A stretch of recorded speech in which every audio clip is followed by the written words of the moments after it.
Crimson Rivers, the party. And then he said that's when he knew, and we had sex, which was so good. Really good, because he's actually a fucking marvel with his mouth. No, you don't understand the things he can do, James. I mean it. Sirius is rambling in a breathless rush, propped up on the bed with a pillow in his lap, hugged to his chest. Eyes so bright that the star he's named after must be dripping with jealousy at the moment. James struggles not to laugh. He's happy for Sirius, truly, but he can't help that he finds it incredibly amusing how giddy Sirius is right now. James honestly doesn't think he's ever seen Sirius get giddy and starry-eyed over literally anyone. He's so in love that it would be painful if Remus didn't feel the same, though thankfully that's not the case. What can he do? James asks, very much engaged in this conversation, mostly because Sirius is so happy and excited about the whole thing. Sirius immediately launches into a detailed description of all the things Remus can do with palpable delight. James can't blame him. It's just so lovely being in love, isn't it? Most of the time. James firmly shoves down the rising thought of Regulus that is never too far from the back of his mind. Now is not the time. This is not about him, and it's not about James. No, it's about Sirius and Remus, who are happy and in love and deserve every bit of joy that they get to share between them. Not that James would know anything about what that's like. Oh, for fuck's sake, James thinks in exasperation, doing the mental equivalent of swatting himself on the head. He absolutely refuses to be bitter right now. No. Just no. It's nice, honestly, getting to see Sirius so happy, especially about this. When James got back from the interview, which went well enough, it didn't take very long for Remus and Sirius to resurface from their room. Sirius checked on them and asked how the interview went, and Remus actually fully let them reunite with him this time. Not that James can blame him for failing to before, because he was sweeping Sirius off to be alone with him. They both look so happy together, just glowing, quite frankly. It sears James open with joy. In any case, it took less than 20 minutes for Regulus to murmur quietly with Remus, who ended up slipping off with him, much to Sirius's dismay. He did bounce back the moment he realized he could get alone with James, giggling and gossiping with him like they're still stupid boys who haven't been exposed to the worst of the world yet. Really, Remus being here seemed to just make a lot of things better, for basically everyone. James himself is happy to see his friend again and know he's okay, and he's especially happy because Sirius is happy.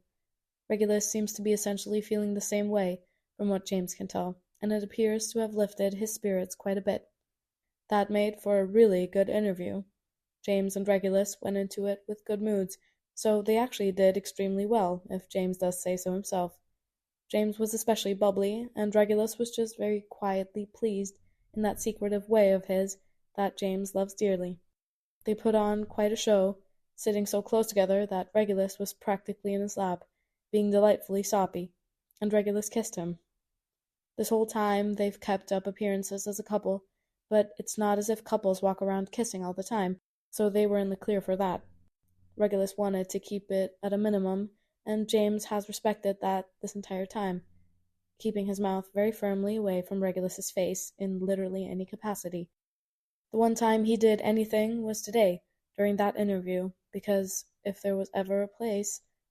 Still, he only intended to kiss Regulus's cheek, that's it, but Regulus seemed to turn into it instinctively, so James caught the corner of his mouth instead, and for a moment the entire room disappeared. Rita wasn't there, the crowd vanished, the cameras didn't exist. It was just Regulus, how close he was, the way James rested his forehead against Regulus's temple, and let his eyes drift shut, just for a moment, feeling him. And then James forced himself to pull away, but he didn't get very far at all, because Regulus genuinely just chased his mouth, fully kissing him on purpose, and James knows it was real. He knows for sure, because Regulus froze the moment he did it, and when he pulled away, James only needed one glimpse into his eyes to see that he hadn't meant to. He hadn't intended to do that. He just got so caught up, and he'd wanted it, and James felt like his heart was going to climb right out of his throat and fly around the fucking room. The Hallows, of course, had loved it, but all James could see was the rose flush that dusted Regulus's cheeks. In any case, Pandora was pleased, and she showered them in praise all the way back to the penthouse, so James knows they did as they needed to. There's a knock on the door, and Sirius tapers off, his head lifting at the same time that James's does. Seconds later, the door swings open, and Remus pokes his head in. "Room for one more?" he asks. Sirius's face absolutely lights up, so much that it's almost painful to look at. "Yeah, always. Where's Reggie?" "He's upset that he doesn't get a balcony, I think, so Pandora is escorting him to the roof," Remus explains, as he slips into the room and dumps himself unceremoniously on the bed, head and shoulders dropping right into Sirius's lap. "He's a fussy little shit," Sirius mumbles fondly, lips curling up as he stuffs the pillow under Remus's head and gazes down at him. For a long moment they just grin at each other, and James forces down the wistful sigh that rises in his throat. Remus swivels his head to look at James warmly. "How have you been, James?" "Been better, been worse," James admits honestly, giving Remus a crooked grin. "Putting up with Sirius being sensible all of a sudden since he met you. You're a wonderful influence on him, you know? It's terrible." "Oh, is that so?" Remus asks, sounding amused. He raises his eyebrows up at Sirius, his eyes sparkling with blatant mischief, lips curling up at the corners. "James is just upset because I don't let him be mean to himself, that's all," Sirius mutters, rolling his eyes. "I swear, he's as bad as Regulus sometimes. Never met two people so very different, yet so willing to do the same things." "Yes, don't be mean to yourself," Remus agrees, clicking his tongue at James in disapproval. "The world is cruel enough to us on its own. We don't need to add to that." Sirius hums smugly. "Didn't I say he'd feel that way?" "You did say," James admits with a sigh. "Oh, cheer up, James," Remus says weakly, reaching out to gently pat his knee. "Look at it this way. You'll get to drink tomorrow night." "Sirius doesn't let me drink," James replies flatly. "Well, don't say it like that, James. You make it sound like I'm a strict parent or a controlling spouse," Sirius grumbles. "And I do let you drink, in moderation, when you're in a safe environment and in a good mental state. Don't forget to mention that you only let me drink within those same rules." James purses his lips. "Can I drink tomorrow night?" "Absolutely not," Sirius announces immediately. "So no, actually, I don't get to drink tomorrow night," James informs Remus with a sigh. "To be honest, I'm not sure I'd want to anyway. Not at some stupid hallow party. Will you be there, Remus?" "Yeah, I'll be working," Remus assures him with a small smile. "Just a reminder, but you can't talk to me or interact with me at all right? If it helps, most people will leave you alone if you're dancing. That's my advice. Just take Regulus to the dance floor and don't leave it the whole night. That way, no one can bother either of you." "You've worked one of these before?" Sirius asks. Remus nods. I was working for the Victory Tour before I ever got assigned to the actual games. It's only one night, one event, less of a chance I'll fuck it up, so that's why I'm picked for it. I was surprised they picked me this year, honestly." "Really?" Sirius asks. "This..." Remus reaches up and gently pushes his fingers over the scar on his face. Most of the time, servants with any notable distinguishing markings or features are kept out of the lineup for events and such. But, there's also, technically there's a servant shortage at the moment." James blinks. What? They're, like, running out? They're fucking low on... They weren't, but there's been a lot of experimenting as of late, Remus says carefully, dropping his gaze. "Not everyone survived it." Sirius meets James's gaze in seconds, and for a beat they just stare at each other in heavy silence. James can read the concern, the fear in Sirius's eyes, as if he's feeling it himself. He is feeling it himself, because Remus is his friend, and the thought of something happening to him, it's fucking terrifying. "But I got off light," Remus continues, breaking the silence, once again reaching up to touch his scar. "Could be worse." Sirius makes a small, unhappy noise and grabs Remus's wrist to bring his fingers to his mouth, pressing kisses to the pads of them. It makes Remus watch him fondly, his face softening, and then he releases muffled laughter when Sirius folds over to smack a kiss gracelessly to the middle of his face, where the scar is. That lightens the mood pretty much immediately, but Sirius has always been good at that. "What did I say, Remus the rapscallion," Sirius glances up with a grin. Go on, James. Isn't Remus just so sexy with his new scar? Makes him look raffish, doesn't it? Very raffish, James says supportively. He winks at Remus and waggles his eyebrows. In fact, Remus, if you ever decide we should ditch the Black Brothers, I'm actually so down to— Hey, fuck off, Sirius interrupts, reaching over to smack James on the arm with the back of his hand, frowning. Remus props up on his elbow and tucks his hand under his chin, smiling at James. Slow and warm, and honestly a bit suggestive, and James would like to say he's immune, but he is not. Remus is very handsome, to be fair. Oh, I thought you'd never offer, James. Yes, absolutely, we should— I will kill all of us right now. Do not fuck with me, Sirius declares, hooking his hands on Remus's arm to rock him back into his lap, ruffled like an offended bird. James and Remus share a look before bursting out into loud, uproarious laughter, and Sirius grumbles under his breath before snatching the pillow out from under Remus's head and whacking them both with it in reprimand. It doesn't take very long before they're all cracking up and fighting over the pillow, wrestling around on the bed and talking shit like the cruelest parts of the world can't touch them. It's not very long after that silliness that they're all sprawled out again, talking and joking and laughing like the cruelest parts of the world haven't touched them at all. They have. Of course they have. And they will again. But right now, James finds that this matters more. Regulus can't really figure out why being up on the roof doesn't frighten him. It's high up, after all, so by all means it should fucking send him into hysterics, but it doesn't. Because it's the illusion of a secure ground beneath his feet. Trees don't really have that. Branches always break. He thinks about it, the way this building could tip, or the roof could crumble in, and that does admittedly make him feel uneasy, so he stops thinking about it. In any case, there's an elevated ledge that wraps around the entire roof that he can lean against to use to look out over the hallow. Pandora's with him. She's leaning against the ledge too, but not against him. She's quiet, sort of pensive, Regulus thinks. They haven't spoken, instead just looking out over the ledge, comfortable and solemn. Do you ever think about how big the hallow is? Regulus murmurs, sweeping his gaze over the lights bathing across the city, lighting it up like cheap stars in the dark. If Pandora is surprised that he's open to talk to her, or talking at all, she doesn't show it. She just muses, No, not really. I suppose I've never really thought about it because I'm in it, if that makes sense. But lately— What? Regulus asks, swiveling his head to look at her. Well, lately I've been thinking about how small the districts seem when they're broken up. But when you think to put them all together, they're bigger than the hallow, Pandora says softly, her eyebrows furrowed. The breeze stirs her hair. I suppose you're right, Regulus replies, mildly startled. He's never thought about that, but why would he? Like she's in the hallow, he's just another person from a broken district. Silence settles between them, mostly comfortable, but then Pandora shatters it with the last thing he's prepared to hear.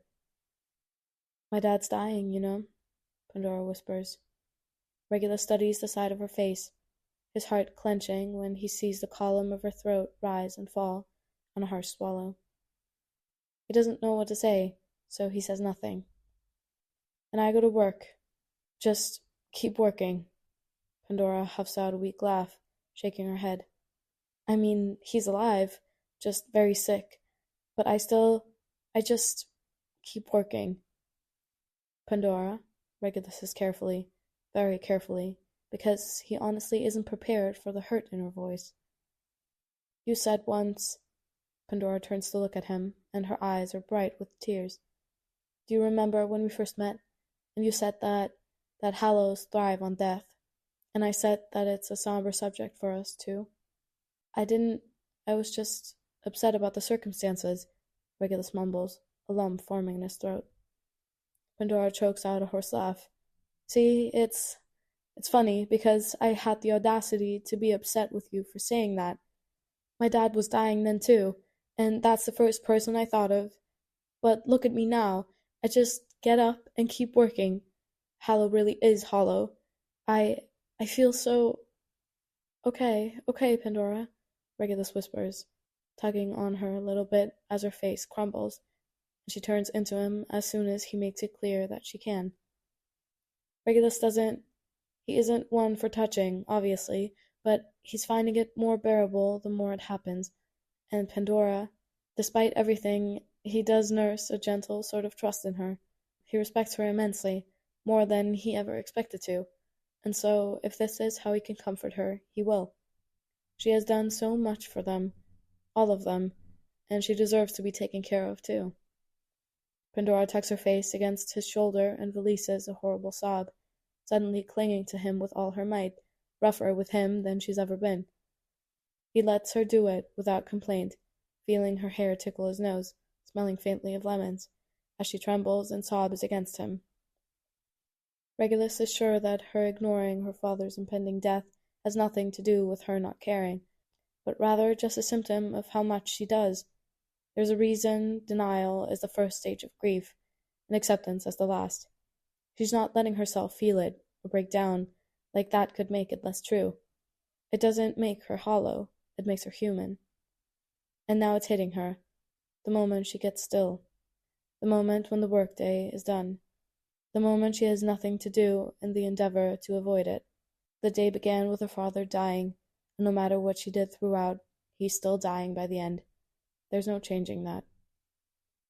Pandora, Regulus says as gently as possible, not sure how to comfort her, but doing his best anyway, because she always does her best for them. Hey, look at me. Pandora shakes her head against him and hiccups out another sob, so he gives in and gives her more time. He keeps his arms around her and rubs her back, reflexively swallowing past the lump in his throat every time another hitched sob spills out of her. Regulus wishes he could go to that day on the train and take it back, what he so cruelly said to her, so carelessly. Well, death is a somber subject, generally, except to the hallows, I suppose. James and I are going to be knocking on death's door soon enough, so you'll forgive us for being a bit maudlin. Death is a somber subject to us, too. Oh, how shocking. I thought you hallows thrived on that sort of thing, but only when it's people like us, right? People like us. Because there's an us and a them. Except right now, us and them are embracing on a rooftop, knowing layers of grief in and out, laden with the weight of losing people in their lives they never wanted to be without. Us is holding them with an aching heart, and them is falling apart. The truth is, the only thing that stands between that us and them is the arena. And when taking the time to reach across that distance from each side, it's startling how not very far it is at all. I'm okay. It's okay. I'm okay, Pandora rasps, pulling away all at once with a sniffle to wipe her tears away and set her shoulders. It's... No, Regulus cuts in quietly. No, Pandora, you're not. And I know what I said before, okay? But you're not hollow. I've never met a hallow who cares as much as you do. So don't you dare blame yourself for how you're dealing with this.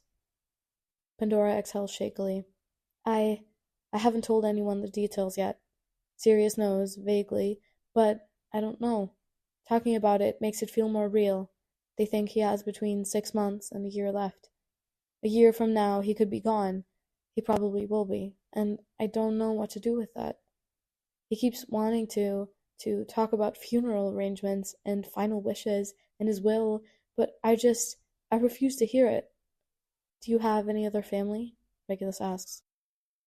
Just you, Sirius, James, Remus, and all the other tributes I've reaped that never made it home, Pandora replies instantly, and Regulus feels his heart shrivel up like a crumpled piece of paper when he realizes that she means it, that she considers them family. She's lost so much family already. Look, I'm not... Well, honestly, I don't really know the whole process, Regulus admits slowly. I've been to 2 funerals, my Uncle Cygnus and my Uncle Alfred's, but I was so young and my family is very fucking dysfunctional, as I'm sure you've noticed by now. Yes, I've noticed. Pandora confirms bluntly. Regulus sighs. Right, well, my mother planned both of those funerals and handled all of that. They were her younger brothers, and neither of them had spouses alive or children around, so it fell on her. I was too young to really understand it, honestly, and I can't promise that I'll be much help, or that Sirius and James would, because I don't know, but when the time comes, you can come visit us if you need to. Pandora seems to relax all at once, blinking tears out of her eyes as she gives him a wobbly smile. Thank you. She turns to lean on the ledge again, blowing out a deep breath. We've come a long way, haven't we? You hated me at the start. Yes, well, it's a common theme with me to find that my hatred isn't as strong as I always convince myself it is, Regulus mutters with a heavy sigh. Do you want my advice? Pandora muses, then doesn't wait for an answer. Doesn't matter, I'm going to give it to you anyway. Despite the fact that all of this is shit, the pretending and such, I don't think you're as trapped as you believe you are. And I mean that as, like, you and James when you're alone. Maybe that could be separate from all this.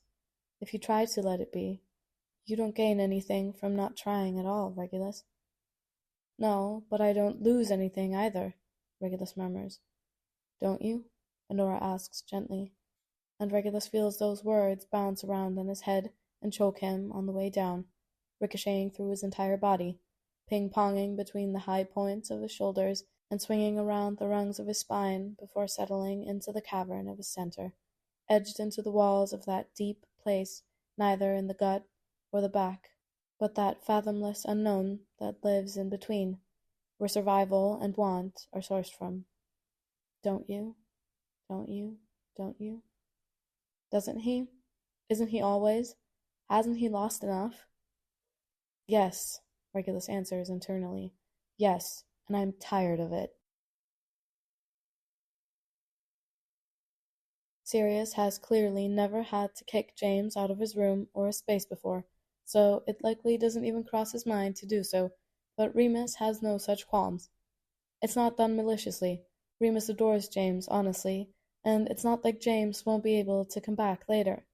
Really, Remus just wants to say goodbye to Sirius alone, not entirely sure if he'll make it through without crying again. So he says, James, I need you to leave, and admittedly gets a bit of a thrill from being able to announce that without even worrying if it's going to get him killed. He trusts Sirius, yes, but he also trusts James, Regulus, and Pandora too. It's so nice having people in his life that he can trust, and that he feels safe and secure with, that he feels at home with. James takes this in stride. Actually, he has a very dirty mind, apparently, because he breaks out into a grin as his eyebrows fly up, and he says, Oh? Sure, sure. I'll just leave you two kids alone. Have fun. Don't do anything I wouldn't do. You heathen, just like your parents, Sirius grumbles, shaking his head as if he's not smiling a little bit. It's not like that, James. He just wants to say goodbye, obviously. It's almost time for him to leave, so you should say goodbye now, too. Oh, James repeats, this time with more dejection.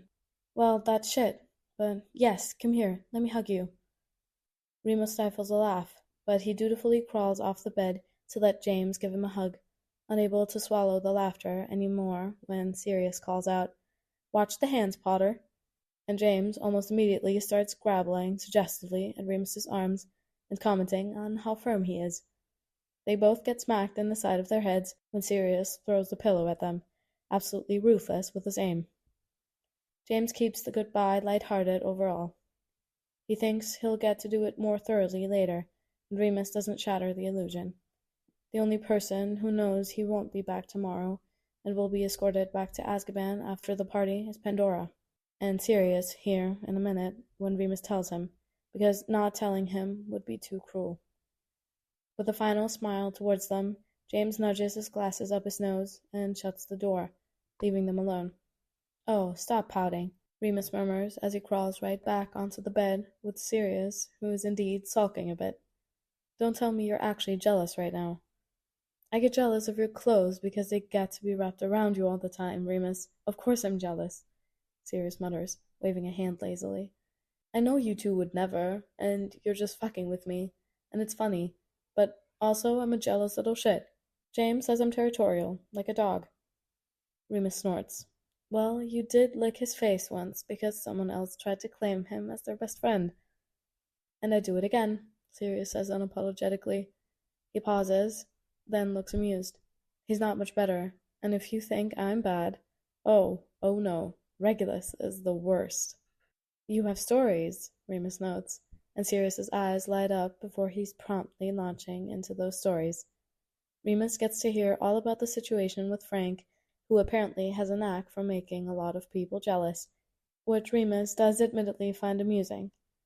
This leads into Sirius explaining about how Regulus stabbed his older cousin in the hand with a fork for touching James, and Remus finds this incredibly delightful. Sirius rambles on and on about all that happened on the tour, talking a bit about his family, and Remus listens dutifully, pleased to catch up with him. He can't be there. He can never be there, so he appreciates that he's included like this. He also just loves hearing Sirius talk, adores the sound of his voice, which is so very lovely. What about you? Sirius asks by the end. Are you jealous? I wasn't before you, Remus admits. Sirius bites his lip, eyes sparkling. Are you going to be jealous tomorrow, when I'm dancing with all those hallows? Yes, Remus murmurs. It's okay, Sirius whispers, leaning in like he's telling a very special secret. The whole time, I'll be thinking of you. Promise? Remus asks quietly, pushing up on his elbow slightly so he can get closer to Sirius, feeling drawn in and drunk on his proximity. I'm always thinking of you, Sirius breathes out, and then he holds his breath the moment Remus reaches up to cup his jaw, keeping him still as he rocks in closer.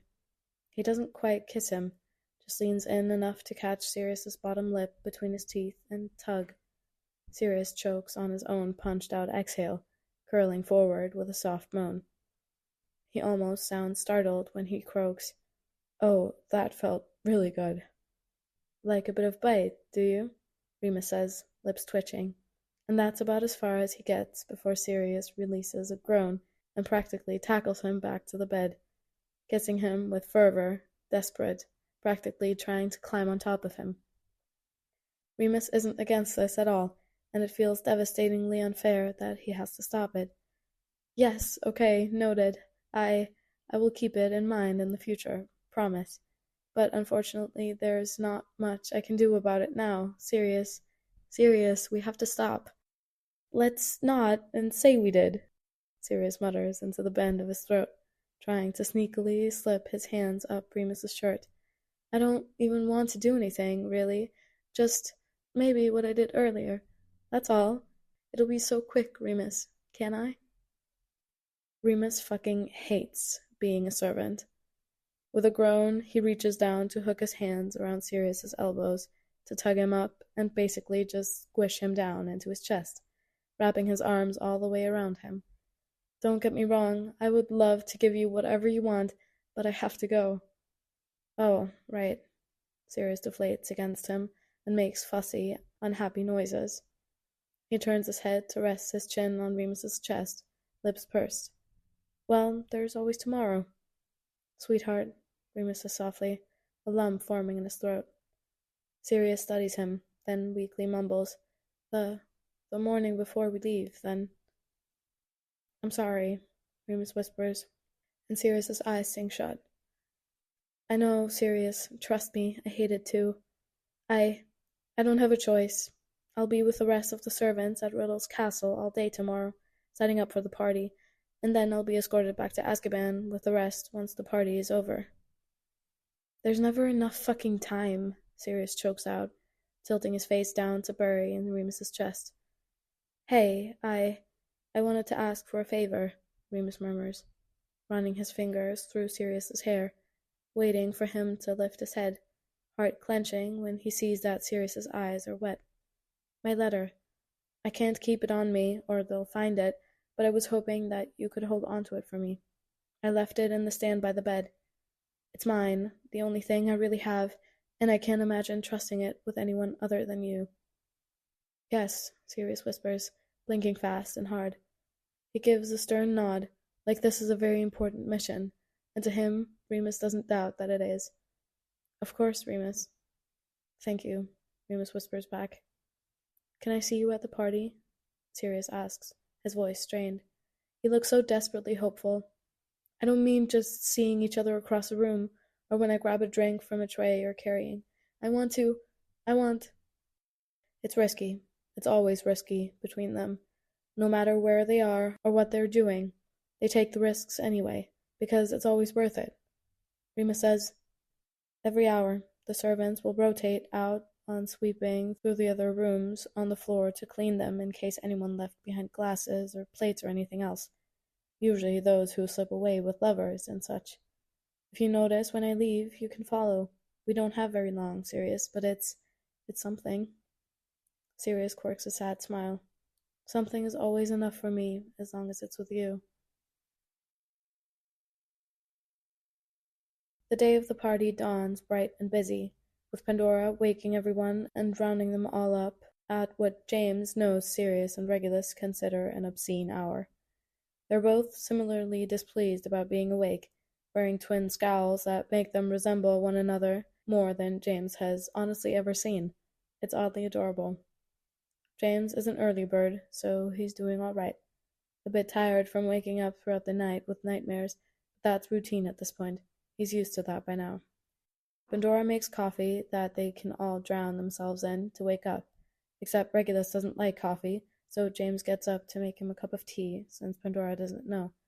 Sirius is close to falling asleep again, and Regulus just won't. He's a suffer in silence type, James knows, and he can't really stand by and do nothing about it when he's aware of it.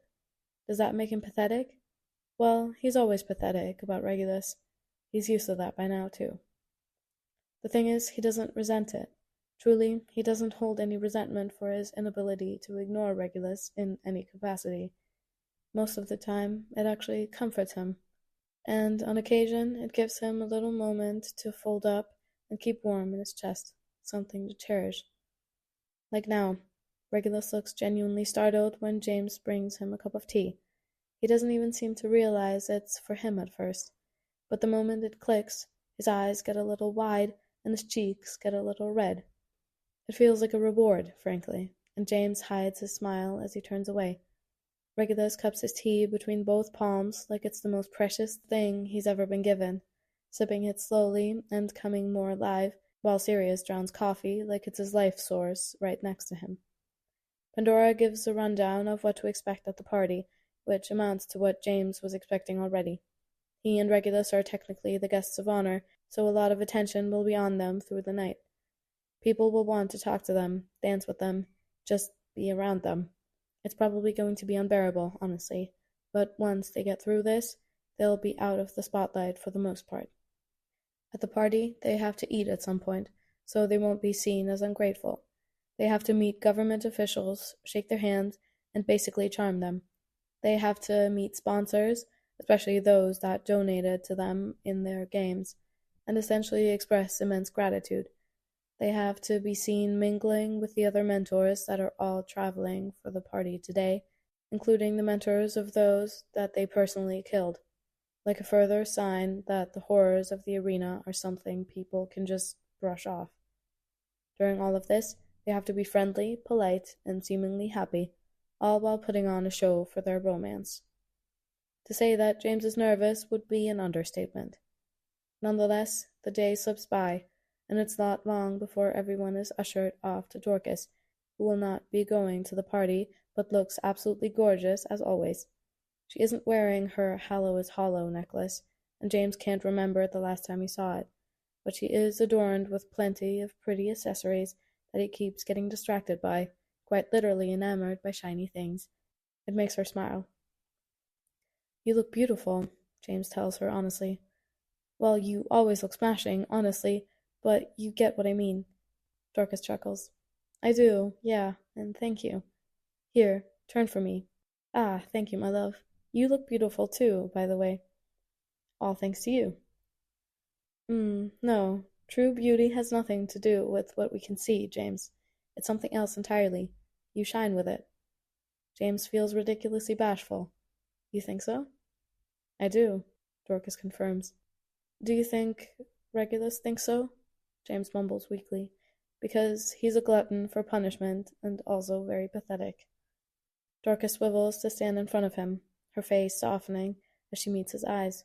I'm sure that he does, even more than anyone else in this world. And I think it blinds him. I think for him you shine so brightly that it's hard for him to see you. I want him to see me, James whispers. Don't worry, Dorcas assures him. He can't really ever look away, and I think his eyes are starting to adjust.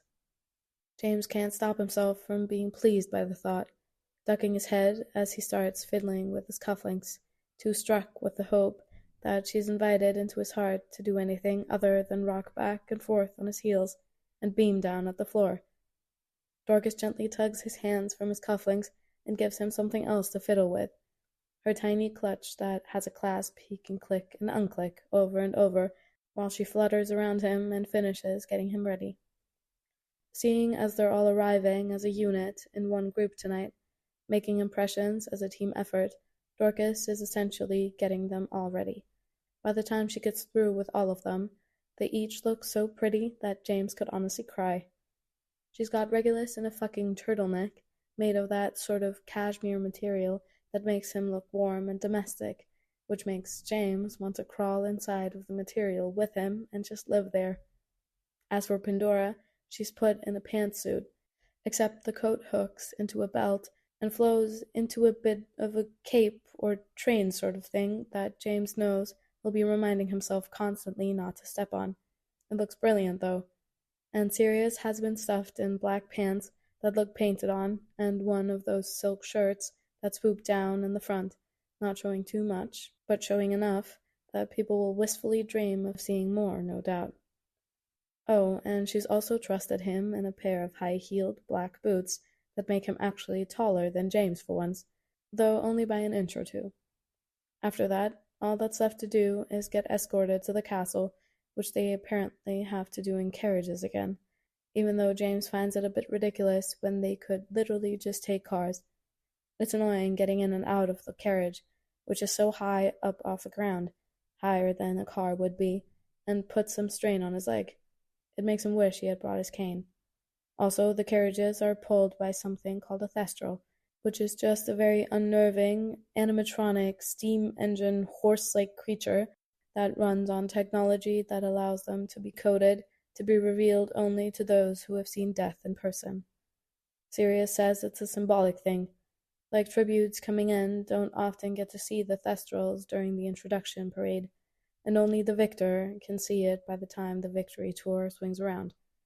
James thinks it's morbid, and it doesn't help his feeling that the thestrals are really fucking creepy. The whole way to the castle, Sirius and Pandora keep giving him and Regulus reminders and encouragement, which is appreciated but doesn't help James's nerves. Though honestly, James doubts anything could help anyway. Or he thinks that until Regulus's fingers abruptly cover the side of his hand, hesitating only a moment before slipping up to push between the crevices of James's own. Their hands link together, and James forgets to be so nervous because he's too busy looking at how well their hands fit. James's inner delight